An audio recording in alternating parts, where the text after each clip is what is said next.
Now, after explaining to the Indians the nature of the revolution and why we were fighting, he did one more thing. He knew that not all of the Indians were going to be supportive of the American cause, even after explaining it to them. And he was always very careful, by the way, to make sure that he disguised the number of his forces. He never allowed us all to be seen together at one time because he didn't want the Indians to realize how weak we really were. Remember, we went deep into Indian country and surrounded ourselves by Indians who up until this time had been hostile, and we start treating with them. If they realized how weak we were, they could have annihilated us right there on the spot. So Clark wanted to create the illusion of strength, so he never let our true numbers be known.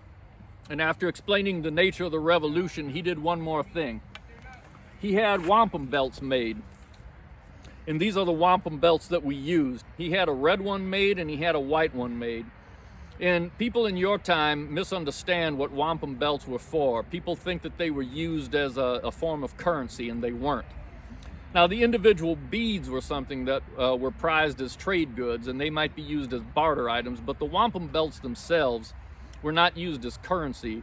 They served as a pictorial reference of something significant. They weren't all just plain colors like these two were. Some of them had designs woven into them. It might tell the story of the history of a tribe. It might tell the history of a significant battle. It might tell the history of a treaty, but that's what they represented. So when the Indians started raiding Kentucky at the behest of the British, they had taken up the red wampum belt of war. Red signified war and white signified peace. So Clark had these two wampum belts made, and after he had explained the nature of the revolution to the Indians, he takes these two wampum belts and he made sure that he held the red one in his right hand because that's the dominant hand. He held the red one in his right hand and the white one in his left hand. And to the Indians that were still hostile towards us, he said, "You have a choice to make." He said, "You can now take either the red wampum belt of war or the white wampum belt of peace, and it doesn't make any difference to me which one you choose." Now that again was a lie. It made all the difference in the world which one they chose. The entire reason for our campaign was to try and get the Indians to sit out the war and stop raiding Kentucky. But he wanted to project strength, and he also wanted to create fear and intimidation amongst the Indians that wanted to remain hostile. So he told them, "I don't care which one you choose. I glory in war." That was the exact words he used. He said, "I am a warrior and I glory in war. And my men are warriors, and we're looking for warriors to fight. My men no longer take any satisfaction in fighting the British because the British have become like women, and we take no satisfaction in fighting against and defeating women. We're looking for warriors to fight. So if you want to fight us and you think your men are warriors, then you take the red wampum belt and you leave here in peace. We'll let you go," as if we could have stopped them. But he says, "We'll let you go in peace and you go back to your village, but you go back and you get ready because we're coming for you. And the next time you see us, death is coming with us. And we're going to kill your men. We're going to burn your villages. We're going to burn your crops. We're going to slaughter your animals, and we're going to sell your women and children into slavery. So if that's the course of action that you choose, you take that red belt and you go from here in peace and you get ready because we're coming. On the other hand, if you choose the white wampum belt of peace, know that we're going to be your friends forever, and you can leave here in peace too, but you go back to your villages knowing that you're going to be able to live in peace, and we will be your friends." And with that, Clark walks away. Now those Indians were very, very impressed by Clark, and they were equal parts intimidated by Clark. And again, they had no idea how strong we really were. What I mean by that was they had no idea how weak we really were.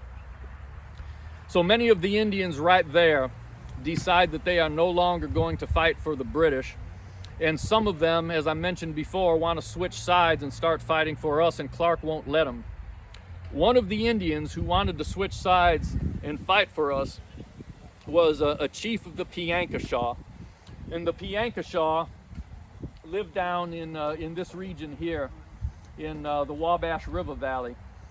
His name Well, actually, I don't know what his real name was. We called him two things. We called him Son of Tobacco because his father was Chief Tobacco. And we never knew his real Indian name. We just called him Son of Tobacco. His title was the Grandeur of the Wabash because he controlled this entire Wabash Valley. So he was a very, very important ally to have on our side. And he was one of the Indians that wanted to switch sides and fight for us, and we wouldn't let him. We told him all we wanted was for him to sit out the rest of the war, which he did. So now we have seemingly accomplished everything we meant to do. We've captured Cahokia, Kaskaskia. We have also somewhat captured Vincennes. And we have successfully treated with most of the Indians who had been raiding Kentucky and got them to pledge to sit the rest of the war out. The only thing left to do was to take Detroit itself, which was always Clark's main ambition. However, circumstances would soon change. Henry Hamilton found out that the Illinois Regiment was in country and what we had taken control of, and he knew that he couldn't allow that to stand.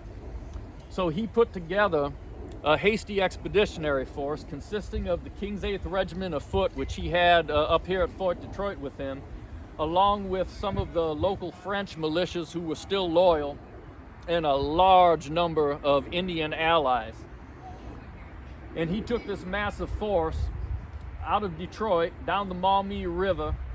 They portaged here at Fort Ouiatenon, and then they got into the Wabash River and took the Wabash River all the way down to Vincennes.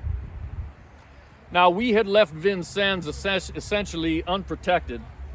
Vincennes was the name of the French town that was there. The fort that was there was named Fort Sackville. And Fort Sackville had been allowed to fall into ruins, so it was not defensible.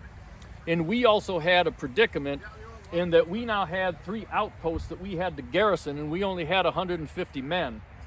We had determined that the Mississippi River towns, Kaskaskia and Cahokia, were the most important towns, so that is where we kept the bulk of our regiment.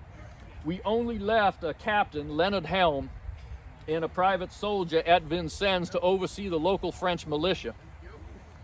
And it didn't make much difference that we only left 2 people there because the fort was indefensible anyways. So Hamilton leaves Detroit, comes down the Wabash, and arrives at Vincennes and immediately reconquers it. Now, Leonard Helm, Leonard was a funny man. He had a drink that he was very fond of called an apple toddy. And when he found out that Hamilton was coming down the Wabash and was going to reconquer Fort Sackville, he knew there was nothing he could do to stop it. So he took the fort's gun and he pointed it towards the main gate. And he stood there with his apple toddy in one hand and a lit linstock that you use to light a cannon in the other hand. I don't even know if he had the cannon loaded, but he had this lit linstock in his apple toddy, and Hamilton arrives at the front gate and he demands the surrender of the fort. And Leonard, not wanting to be dishonorable, insisted that he know his terms of surrender. So Hamilton tells him it'll be the usual terms of surrender. You'll be taken prisoner, you'll be well treated and well cared for, and we take possession of the fort. And with that, Leonard takes a drink from his apple toddy, he extinguishes his linstock in the dirt, and he says, "Sir, the fort is yours." So we have now lost Fort Sackville. Henry Hamilton is now back in charge of it. To our great good fortune, though, this is December of 1778. Winter has set in, and Hamilton's plan was to use Fort Sackville at Vincennes as a base of operation and to continue his campaign against us and annihilate us on the Mississippi River Valley. And he would have been able to do that. The force that he brought down with him from Detroit was substantial. But nobody campaigned in the winter in my time. It was insane to do so. In my time, more soldiers were always lost due to disease and exposure to the elements than were ever lost to enemy action. And that, by the way, remained true all the way through what you call the First World War from 1914 and 1918 in Europe. I don't call it the First World War because to me the First World War was the French and Indian War and the American Revolution was the Second World War. But what you call the First World War you still had more soldiers dying from disease and exposure than due to combat with the enemy. So nobody campaigned in the winter in my time. And some people hear that and they say, well, what about George Washington when he crossed the Delaware? And my answer to that is that was not a campaign, that was a raid. He crossed the Delaware on Christmas night, raided the Hessian occupation of Trenton, fought a successful battle against them, and then immediately that same day went back across the Delaware River to safety. And then about a week later, when Lord Cornwallis was sending reinforcements to the area, he crossed the Delaware River again, successfully engaged Cornwallis's rear guard, and then went back across the river that same day and went into winter quarters for the rest of the winter. That was not a campaign. Those were two successful raids. Nobody campaigned in the winter. It was crazy to do it. But since winter had set in and Hamilton knew that you don't campaign in the winter, he sent most of his force home. He sent most of the King's 8th Regiment afoot back up to Detroit where they could be adequately sheltered and fed throughout the winter. And he sent most of his Indian allies back to their villages for the exact same purpose. He sent some of them raiding back into Kentucky, but for the most part, he sent everybody home. He kept a small number of the King's 8th Regiment there at Fort Sackville with him to rebuild it over the winter. And his orders were, in the spring, everybody was to reconvene at Fort Sackville, which would now be rebuilt, and it would serve as a successful base of operations to continue the campaign against us on the Mississippi River. Now, I mentioned before that the local French townspeople were all friendly with us. They had taken the oath of allegiance as citizens of Virginia, and they all communicated with each other very regularly. So it didn't take long for us to find out that Hamilton had come down the Wabash and had retaken Fort Sackville and what his designs were against us in the spring. And we also knew that if he reassembled the size of force that he had come down the Wabash with initially, that he would be able to do exactly as he planned. We knew that there was no way we had the strength to stand against him. So we had three options. We could either surrender, which there was no chance that we were going to do.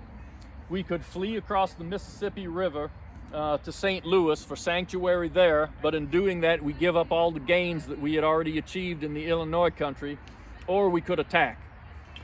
And to attack at that time of year was, again, a crazy idea.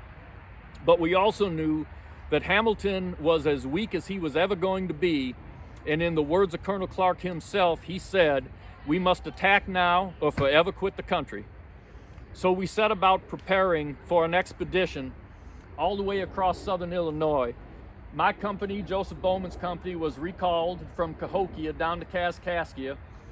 We assembled all the French militia that we could get to join us, and we also purchased a riverboat. It was a relatively large Mississippi riverboat, and the few artillery pieces that we had, we put on that boat, and we crewed it with 46 of our Virginians, and we called that ship the Willing.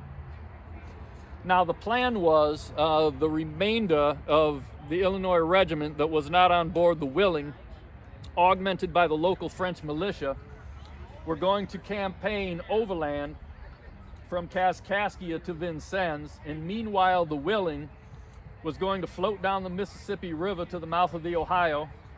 It was then going to pole its way upstream against the current along the Ohio, until they got to the Wabash. And then when they reached the Wabash, they were going to pole upstream on the Wabash until they got to Vincennes. Vincennes is right on the eastern bank of the Wabash River. And if the Willing was able to drop anchor in the Wabash right there, their cannon would have been very useful in blowing down the walls of the now rebuilt fort. So that was the plan.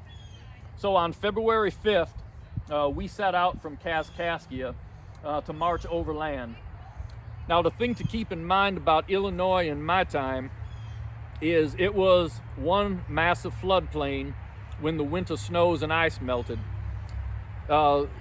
Water drainage has been greatly altered in your time in order to allow for modern farming and agriculture, but in my time, when all of these rivers flooded and the tributaries to these rivers flooded, it was one giant floodplain. Now, February of that year, this is 1779 now, it was an unusually warm February, and you would think that that would be good for us. But as it turned out, it was a very unfortunate turn of events. We would much rather have marched over frozen ground than flooded ground. So because of the warmth, the air temperature was relatively warm for that time of year, but what it meant is that all the snow had melted and all of the rivers and creeks were in full flood and covered with melting ice. And the water was freezing cold. So we had to wade 240 miles from Kaskaskia to Vincennes in this flood water every single day. We would try and march from little islands of dry land to other little islands of dry land, and we would try and make our camps for the night on these little islands where we would build fires to dry out our clothes and eat our food, only to repeat the exact same thing the very next day.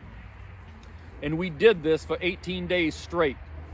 We didn't arrive to the outskirts of Vincennes until late in the evening on February 23rd, and our provisions had run out on February 18th. So the last 6 days of this campaign, we had nothing to eat except the occasional small game that we could catch. So sometimes, things like a rabbit or a possum we might be able to use once we were able to get a deer. But a deer doesn't go very far when it needs to feed 170 men.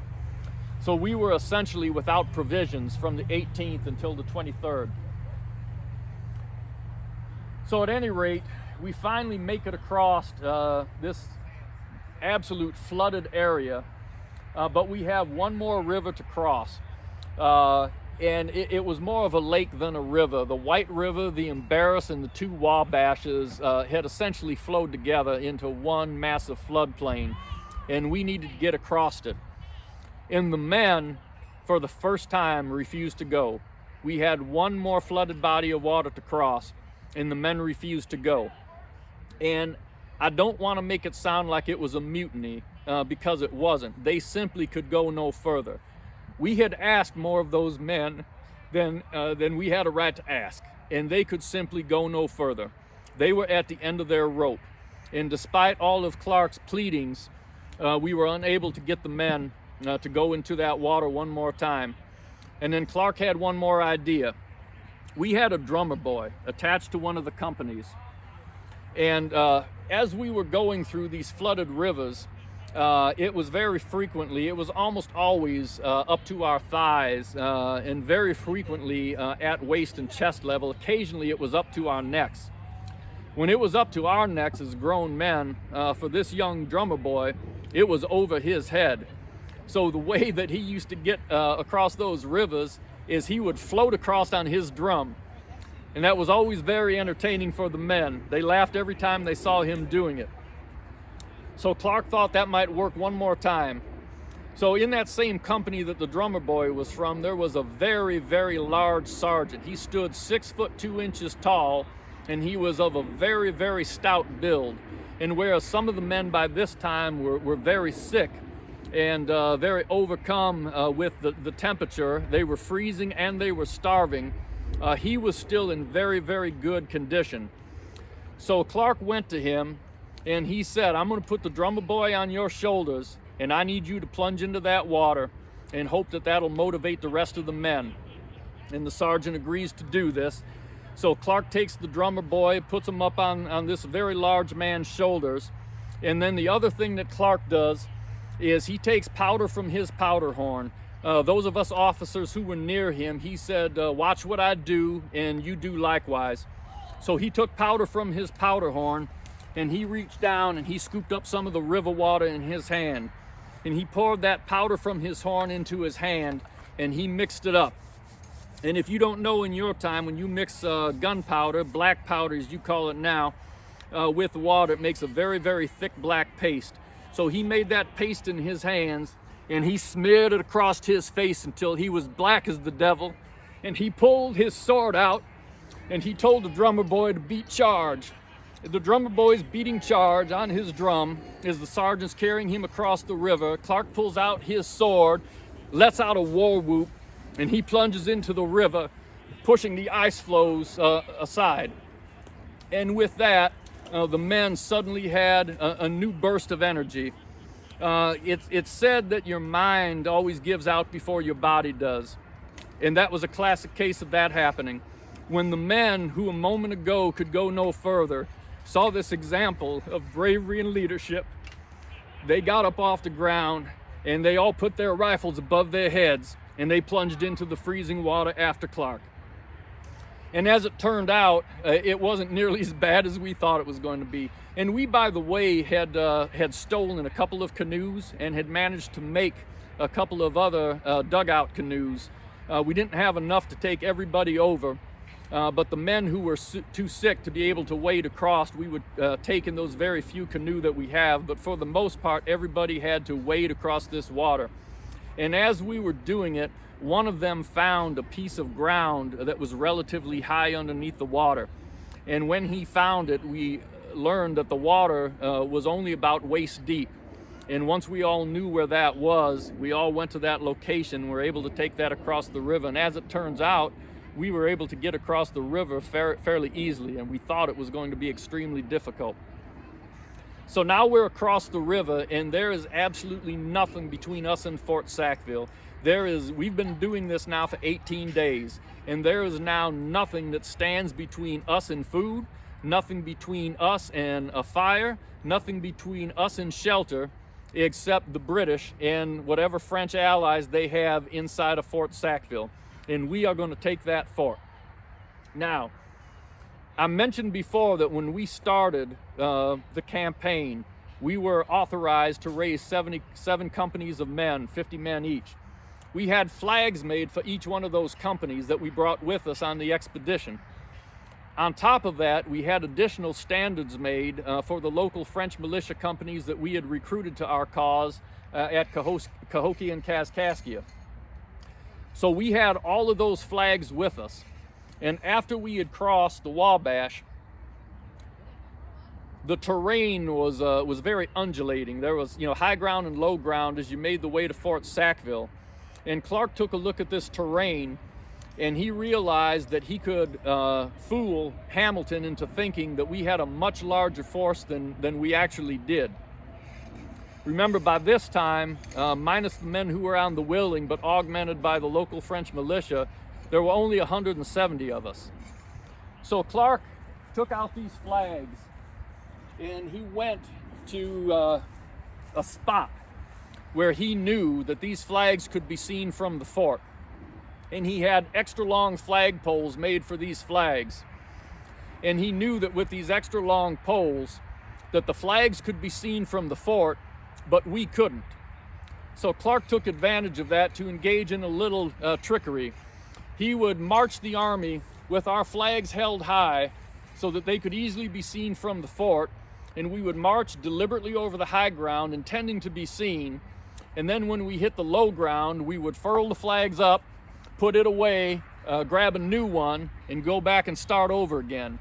And we did this parade until all of our flags had been displayed, thinking that we were pulling a great trick on Hamilton and that he would think that we were far more numerous than we really were.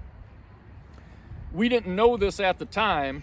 The French people who lived in the town of Vincennes saw this, and they saw our flags, and they told us later that they thought that we were a very, very large force indeed. But we found out later that the very day of our arrival was the day that Hamilton had finished rebuilding Fort Sackville, as luck would have it. And because it was so insane to campaign in the winter, Hamilton had no idea that there was any kind of attack pending. He was so confident in his safety that he gave everybody the day off. So there weren't even any sentries posted at Fort Sackville. So we went through that entire charade of making him think that we were far more numerous than we were. And as it turns out, nobody was watching. So now we get to Fort Sackville. Clark had written a letter to the local French townspeople, and he said, within a couple of hours, I'm going to be at your town. If any of you have changed your minds and want to fight with the British, you take this time now to make your way into the fort and be prepared to fight. If you are loyal to Virginia, then you remain in your houses. Any man that I see on the streets under arms, I'm going to consider to be an enemy. So we then surround Fort Sackville on the evening of the 23rd, and when we have it completely surrounded, we open fire. Now, when Hamilton had rebuilt Fort Sackville, he built the cannon ports to be able to engage longer range enemies, which is the purpose of cannons. So the cannons couldn't depress far enough to hit a close-in enemy, and we took advantage of that. We start firing at the fort, and Leonard Helm is still inside Fort Sackville. I mentioned before that he was taken prisoner by Henry Hamilton, and Henry Hamilton treated him very, very well. So Helm is in his quarters playing cards with Hamilton, and they start hearing the gunshots go off. Now, that was not unusual. It didn't raise any alarm because it wasn't uncommon for people to fire their guns in the evening. Between the Indians that were in the village there, it was a Piankashaw village named Chippewa. It was right outside the fort. So between the townspeople at Vincennes, the Indians in Chippewa, and any number of traders that might be going to and from the fort, it wasn't uncommon to fire guns in the evening. So when Hamilton first hears these guns, it doesn't alarm him at all. When we start shooting the British, when they hear the gunfire and they come to the walls of the fort and open up the cannon ports, we start shooting them through the cannon port. Clark mentioned that as soon as they opened the cannon port, dozens of rifle balls would be whizzing through those cannon ports. So we start inflicting casualties on the British soldiers who are garrisoned inside the fort there. And then as soon as the British realized that as soon as they exposed themselves, and we could crawl very, very close to the fort because we were underneath the ability of their cannon to fire. So their cannon couldn't depress far enough to hit us, so we would crawl to a point where we were very, very close to them, and every time they opened a cannon port, we would pour rifle fire into it. Pretty soon the British knew that they had to not expose themselves, and so they started hiding behind the walls, and we would taunt them to try and get them to expose themselves and fire at us so that we would have more targets to shoot at. In the meantime, we didn't have much to shoot at, but yet we needed to maintain this rate of fire to create the illusion that we had this very, very large force. So some of the men came to us, and we knew from the local French townspeople the quarters that Helm was staying in.